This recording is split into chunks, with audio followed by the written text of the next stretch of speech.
Oke, lanjut lagi nih dari Sutarno @linggau1984. Halo Pak Sutarno, dihitung denda kalau pembayaran lewat tanggal berapa ya? Sebab denda rawat inap muncul baru diketahui kalau ada denda, katanya gitu. Silakan Pak. Denda rawat inap tadi hanya berlaku jika pasiennya pesertanya menunggak ya. Jadi kalau misalnya dia masih membayar iuran sampai dengan berjalan, itu tidak akan terkena notif denda rawat inap. Dia akan terkena notif denda rawat inap jika iuran bulan ini belum dibayarkan di bulan depan. Jadi misalnya tanggal 1 bulan depan baru bayar, di bulan ini itu baru ada denda. Iya. Tapi kalau misalnya dalam bulan ini masih bayar iuran di dalam bulan berjalan, Jadi sebenarnya pun pembayaran iuran itu juga kita sarankan sebelum tanggal 10 ya Mbak ya, biar setiap bulannya. Ingat terus ya. Iya, jadi ingat terus dan juga biar kita nggak kelewat atau nggak lalai. Jadi sebenarnya juga Pak Sutarno, supaya kamu nggak lewat tunggakan iuran, bisa dibayar terus iurannya. Aku beresin aja. Udah gampang. Udah gampang. Jadi ada beberapa kanal kita yang udah kerjasama nih bank-banknya. Bisa nanti cek aja di Mobile JKN ya. Beli aja Pak, biar nggak tunggak ya Pak. Oke, lanjut lagi nih dari Dini Lisnau. Sudah update Kak di Mobile JKN juga kakak yang baru. Oh tadi ini ya kakaknya yang ya. mau nambahin anak ya. Yang tadi ya, iya. Oke. Iya, yang tadi. Tapi kalau mau cek perubahan kakak gimana ya caranya? Lewat Mobile JKN apa bisa? Aduh kalau perubahan kakak mohon maaf kita belum akomodir ya Mbak ya. Karena kita beda ini. Bisa Mbak Dininya bisa langsung ke Dukcapil aja karena kita nggak sampai sejauh itu ranahnya. Tapi kalau kepesertaan kamu sekeluarga sudah terdaftar di Dukcapil, identitasnya sudah terdaftar, itu pasti ngelink kok sama kita. Oke, jadi gitu ya. Jadi ada lagi nih Mbak dari Keren RC. Halo Keren. Wah, keren banget. Aduh, Kak Keren. Kalau mau pindah puskes biar nggak ribet, caranya gimana Mbak? Aduh, nggak usah ribet. Mobile JKN aja ya. Jadi kalau kamu nggak harus ke puskes, bisa ke dokter praktek pribadi atau ke apa lagi ya, FKTP pokoknya yang banyak. Klinik bisa di situ. Jadi kalau saatnya kamu mau pindah, asalkan sudah terdaftar 3 bulan di tempat kamu yang lama, itu bisa dipindahkan. Langsung aja klik. Nah, bulan depan sudah aktif di vaskes yang baru. Jadi gitu ya, Kak Keren ya. Ada juga dari Rizale_ID. Kalau istri PNS golongan 2, BPJS kelas 2, nanggung ibunya, suami BPJS kelas 1, tidak ibu kelas 1, bisa tidak ibu istri ikut kelas rawat suami? Oke, aku bantu jelasin nih ya Mbak ya. Jadi kalau sebenarnya untuk PNS ini sendiri memang beberapa satuan kerja itu bisa menanggung anggota keluarga tambahan AKT 1% ya Mbak ya. Tapi itu biasanya ada persyaratannya nih Mas, harus terdaftar ataupun bayar 5 komponen tadi ya. Ada bayar 5 komponen itu. Nah juga kalau seandainya nih suami Masnya kelas 2, terus Masnya kelas 1, sama-sama PNS. Jadi sebenarnya kalau untuk peserta BPJS Kesehatan itu dia akan menyambungkan atau menghubungkan kekeluargaannya. Jadi seluruh keluarga itu bisa terbaca di kelas rawat tertinggi di kelas 1. Tapi kalau untuk peserta anggota keluarga tambahannya itu sendiri, bisa jadi nih kalau satuan kerja istrinya si Mas ini tadi bisa mengakomodir untuk anggota keluarga tambahan 1%, memang harus ikut ke kelas 2 tadi. Tapi kalau seandainya Masnya mau didaftarkan untuk yang kelas 1 juga supaya bisa menjadi tanggungan Masnya di situ, bisa ya? Iya, bisa dibantu konfirmasi dulu ke satuan kerjanya, mengakomodir nggak untuk anggota keluarga tambahan 1%. Kalau di Linggo sih sebenarnya bisa biasanya. Tapi nanti dibantu dulu aja ya Mbak ya, di confirm lagi. Dan untuk komponen-komponen yang bisa masuk anggota keluarga tambahan ini orang tua dan mertua. Jadi nggak usah ragu kalau mertuanya. Iya, jadi orang tua, mertua, anak keempat juga ya. Anak keempat dan seterusnya. Jadi gitu ya, Mas Rizal ya. Oke, dari Nurika Ika lagi. Oke, terima kasih sudah jelaskan Bu. Sama-sama. Semoga membantu ya. Ada lagi dari Cumi-Cumi. Tapi apa? Tapi sudah Kakak. Oke Kakak, makasih katanya. Sama-sama. Oke, Cumi-Cumi ya. Aku lupa tadi ngomong apa ya. Masih ada yang chat udah berapa? Oh iya, oke. Jadi gitu ya. Lanjut lagi nih dari Mama Zafa. Halo Mama Zafa. Ya ampun. Apakah orang tua atau mertua bisa masuk tanggungan PNS daerah? Caranya gimana ya? Katanya gitu. Oke. Jadi Mama Zafa tadi sebenarnya agak mirip-mirip ya sama yang Rizali tadi ya Mbak ya. Kalau untuk anggota keluarga tambahan 1% PNS TNI Polri itu bisa langsung hubungi di satuan kerjanya masing-masing. Biasanya bendaharawan dari ini ya, dari satuan kerjanya. Nanti itu bisa dikonfirmasi kalau bisa mengakomodir, biasanya pun didaftarkan secara kolektif. Nah, jadi gitu ya. Dibantu info dulu nih satuan kerjanya bisa atau enggak nih ya. Oke. Lanjut lagi nih dari Dwi Amaningsi. Kakak dulu saya satu kakak masuk SMA di JKN. Mungkin kakak, mungkin gitu ya. Saya dulu. Oh ya, maaf ya. Kak, dulu saya satu kakak masuk semua di JKN kali ya. Masuk SMA di JKN. Semua nih. semua. Ini kok enggak ya kak? Saya cek cuma saya sendiri yang masuk. Oh, oke. Untuk Dwi Amaningsi, kak dulu saya masuk semua di JKN, tapi kalau dicek lagi ini mungkin saya sendiri yang masuk. Nah, Dwi Amaningsi mungkin kita bisa bantu cek dulu kepesertaan kamu jenisnya apa. DM aja. Jadi DM aja. Kalau seandainya biasanya itu kan kepesertaan satu keluarga itu memang wajib terdaftar. Tapi kalau seandainya kamu adalah setelah kepesertaan kamu itu sudah dialihkan menjadi tanggungan pemerintah atau PBI, biasanya dia akan mencar satu-satu. Jadi biasanya tetap bisa dicek acak kepesertaannya, tapi dari NIK-nya masing-masing. Jadi gitu ya. Untuk Dwi Ningsi ya. Oke. Ada lagi? Ada lagi yang mau ditanya? Belum ada lagi ya? Oh ada lagi. Oke, lanjut lagi nih dari Pak Sutarno @linggau1984. Kalau nggak kolektif, cuma kita sendiri, daftarkan orang tua, daftar gaji, isi PNS. Berkas apa yang diminta ke apa yang diminta apa nih? Yang diminta gitu lah pokoknya ya. Jadi sebenarnya Pak, nggak kolektif pun bisa didaftarkan, asalkan lewat satuan kerjanya. Karena memang itu harus tercatat. Karena ada pemotongan gaji dan Benar pelaporan sekali. ke perbendaharaan negara. Jadi kalau seandainya Bapak mau langsung daftar ke sini, sebaiknya sih tidak. Sebaiknya lapor dulu ke satuan kerjanya, ke bendaharawannya. Karena nanti tetap yang akan memasukkan potongan 1% dari gaji PNS Bapak, itu adalah satuan kerjanya. Jadi gitu ya Pak. Oke, lanjut lagi nih dari Dini Lisnal. Cara ngecek data kakak yang baru dan lama di Mobile JKN gimana kak? Aduh, Kak Dini, tadi kita udah jelaskan Kak Dini, kalau untuk kartu keluarga itu bukan wewenang kita. Bisa kembali ke Dukcapil ya Kak Dini ya? Mungkin Kak Dini ini maksudnya datanya belum update di sistem kita karena diperbarui kakak ya. Iya gitu ya. Kamu rumahnya di maksudnya. mana deh Mbak? Kalau misalnya nggak jauh dari kantor BPJS, mending langsung ke kantor BPJS di bawah kantor. Di bawah kartu baru. Karena kan sebenarnya juga untuk identitas ini kan agak sensitif ya Mbak Iya, ya. karena kami nggak berani minta nih nanti sekarang lah baca orang-orang dipakai macam-macam. Sekarang tuh bahaya loh Mbak. Jadi kalau kamu seandainya mau ngecek apakah memang sudah terdaftar semua dengan NIK yang baru nih, misalnya di kartu keluarga yang baru, baiknya sih dilaporkan ke sini ya. Sama aku lupa deh tadi ini udah didaftarkan semua belum? Oh belum ya yang anaknya tadi ya. Iya. Jadi gitu ya Kak Dini ya. Kalau mau ada yang kurang jelas nih boleh dibantu di tanya-tanya lagi di sini. Oke, ada lagi nih dari Pak Sutarno lagi ya Mbak ya. Masalahnya dulu sudah masuk daftar gaji, ada perubahan nggak bisa lagi lanjut keluar bayar sendiri, jadi gitu katanya. Satunya di mana dia? Di kabupaten mana atau di kota mana? Karena Oh iya, sebenarnya kita juga bisa bantu konfirmasi satuan kerjanya apa. Satuan kerjanya apa ya Mbak ya? Karena memang ada juga nih Mbak, ada juga yang dinonaktifkan langsung dari pusat nih Pak, karena syaratnya tuh belum memenuhi 5 bulan, belum memenuhi pembayaran 5 komponen.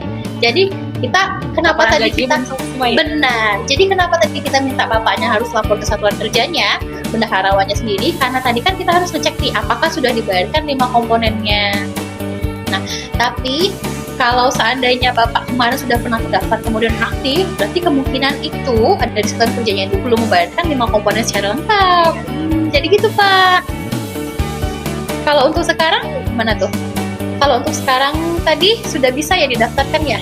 Ini tergantung satuan kerjanya juga. Oke. Makanya kita sarankan untuk konfirmasi lagi ke bendahara, karena bendahara yang sudah tahu ya Yang laporannya pegangnya ya. sudah sesuai. Iya, Dan sudah untuk sesuai. setorannya sendiri kan ini langsung disetorkan ke kas negara ya. Jadi memang semua prosesnya harus lewat bendahara.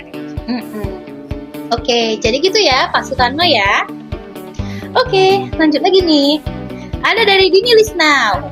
Ya, 2 tahun kemarin baru perpindahan kakak dari kota ke kabupaten. Dan di mobile JKN juga. Oke. Jadi nanti kalau seandainya memang ada perubahan kakak, kalau seandainya memang tidak terupdate terbaru ini dengan nicknya dengan kepesertaan kamu sekarang, mungkin kita bisa bantuin query datanya ya Mbak ya. Tapi tadi sebaiknya kalau memang seandainya kamu, karena ini agak sensitif tentang data-data Dan iuran pribadi, ada iuran juga ya. Kalau kamu mau lebih jelas bisa langsung datang ke kantor cabang terdekat. Jadi gitu ya, Mbak Dini. Ada lagi dari Taro Lace.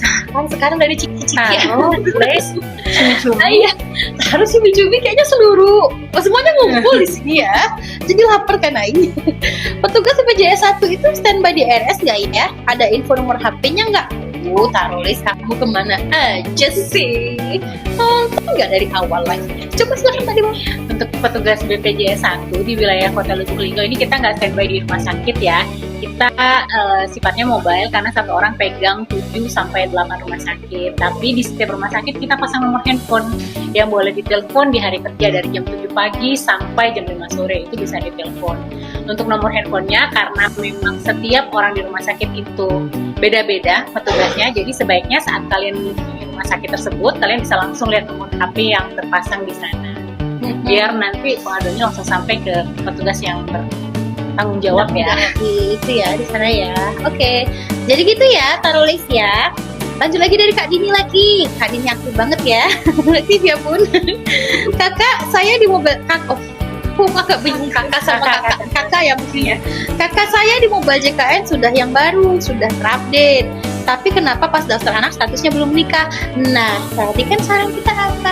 Mbaknya datang ke sini nanti kita inquiry sesuai dengan data yang terbarunya, data dukcapilnya. Jadi gitu ya. Harus pantau lagi di data capilnya juga ya. Jadi enaknya ke kantor biar jelas. Iya, apakah memang ini masih jangan-jangan data ada juga Mbak beberapa itu kakaknya yang tidak online. Iya benar, tidak online data dukcapil. Nah, siapa tahu kalau memang seandainya bisa kita bantu di sini pasti kita sesuaikan dengan yang terbaru ya statusnya ya.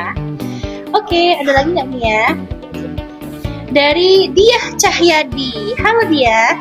Kalau mau nonaktifkan BPJS, apa syaratnya Mbak? Si pemilik status baru meninggal. Innalillahi wa inna ilaihi raji'un. Sebelumnya kita turut berduka cita ya, Kak Diah ya. Silakan Mbak. Untuk pelaporan pasien meninggal ini sebenarnya kalau dia meninggal di rumah sakit biasanya dari rumah sakit langsung melakukan ke kita pakai update cara pulangnya. Kalau pasien sudah pulang meninggal nanti langsung dikasih ke kita. Tapi kalau misalnya meninggalnya di rumah sakit atau mungkin di rumah sakit tidak mengupdate status pulang meninggalnya, peserta bisa lapor status meninggalnya lewat kantor BPJS Kesehatan terdekat atau bisa juga lewat Pandawa. Di situ ada lapor peserta meninggal dunia, cukup disiapkan aja identitas peserta dan surat keterangan kematian. Jadi gitu ya Kak Dia, dan saran kami juga sebaiknya cepat dilakukan pelaporan, apalagi kalau peserta mandiri, supaya nanti tagihannya tidak terus ditagihkan setiap bulannya ya. Jadi gitu Kak Dia. Oke. Lanjut dari Dini lagi Mbak, dari Dini Lisnau. Datangnya ke Dukcapil yang kota atau kabupaten ya Kak? Sekarang jadi warga kota atau kabupaten? Nah bener itu dia. Jadi Kak Dini, tapi tadi kita nyaranin ke BPJS ya, bukan ke Capil. Sebenarnya kita pastiin dulu nih, kamu itu kakaknya udah baru apa belum? Tadi katakan kakaknya udah baru. Terus kalau kakaknya udah baru, berarti kan bisa langsung ke lapor ke kita, ke BPJS. Tapi kalau seandainya kakak kamu pun masih belum baru, sebaiknya lapor ke Dukcapil dulu. Iya, karena kalau untuk peserta BPJS Kesehatan sendiri dia itu jadi satu Mbak, ngelink dia biasanya sama data Dukcapil. Kalau seandainya kamu tinggal di kabupaten, bisa lapor ke kabupaten terdekat ataupun begitu. Tapi kalau kantor BPJS-nya bebas ya, mau di mana aja bisa. Iya, benar sekali. Jadi gitu ya Kak Dini ya. Lanjut lagi ke Afrianti. Halo Afrianti. Kak, gimana cara pembayaran rehab Kak? Aduh, mudah sekali. Kamu tinggal dulu aplikasinya di Mobile JKN. Jadi ada pilih beberapa bulan, ada simulasi pembayarannya juga di situ. Jadi kamu bisa menyesuaikan. Jadi gitu ya Kak Afrianti ya. Kalau udah ikut rehab, nanti kedepannya jangan nunggak lagi. Nanti kamu kena rehab lagi. Jadi kalau untuk program rehab pun yang peserta mandiri juga ada pembayarannya maksimal 12 bulan loh. 12 bulan kamu bisa nyicil sampai 12 kali nih. Daripada kamu ngabisin duit makan seblak misalnya, seblak saya terus nih. Iya, jangan seblak terus ya. Oke, lanjut dari Mami Cece. Halo Mami Cece. Kak mau tanya, dalam kakak orang 5, cuma satu yang nggak ada BPJS. Bisa nggak buat satu orang itu aja Kak? Jawabannya bisa banget. Jadi kalau misalnya 5 orang berarti 4 sudah terdaftar, satu yang belum ya Mami Cece ya. Kalau 4 orang, 4 sudah, satu yang belum. Berarti kita harus pastikan dulu juga nih ya Mbak ya, 4 peserta ini sudah terdaftar sebagai peserta apa? Apakah itu PPU, kemudian kalau apakah PPU itu atau PNS Polri itu sudah masih aktif atau tidak? Karena memang kepesertaannya itu dalam satu kartu keluarga harus terdaftar aktif. Kalau seandainya ada yang belum terdaftar, misalnya anak ketiga nih, kemudian masih dalam usia tanggungan, berarti kan bisa didaftarkan menjadi tanggungan dari peserta PPU itu sendiri. Pun kalau sebaliknya, ya ini adalah anak yang usianya sudah di luar tanggungan tapi non aktif, berarti kan 1 tahun ya. berarti kan bisa terdaftarkan sebagai peserta yang bayar iuran sendiri. Oke, jadi gitu ya Mami Cece ya. Lanjut lagi dari Dini Lisnau. Kalau datanya ke BPJS yang di rumah sakit kan suka ada tuh Kak, atau harus langsung ke kantornya ya? Ke kantornya ya.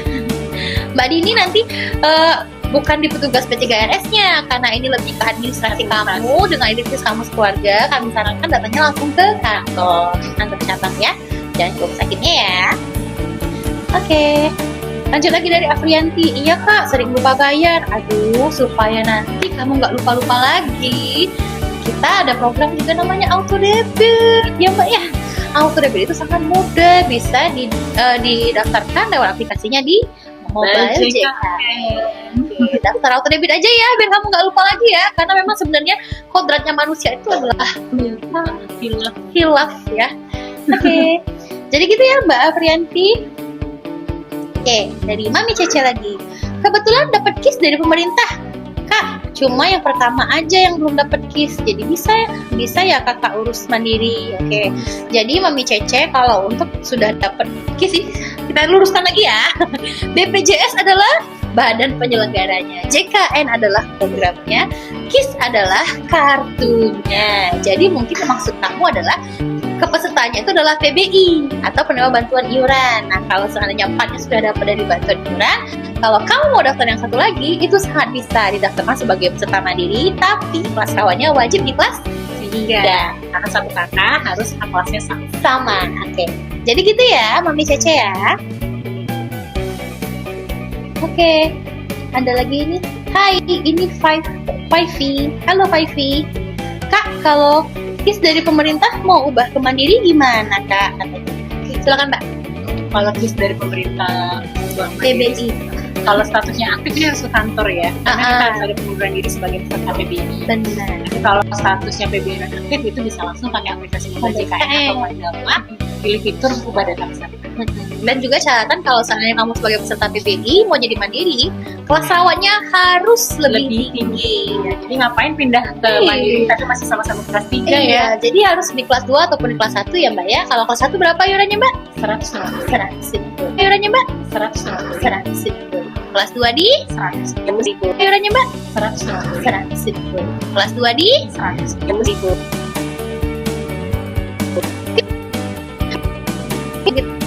luar biasa.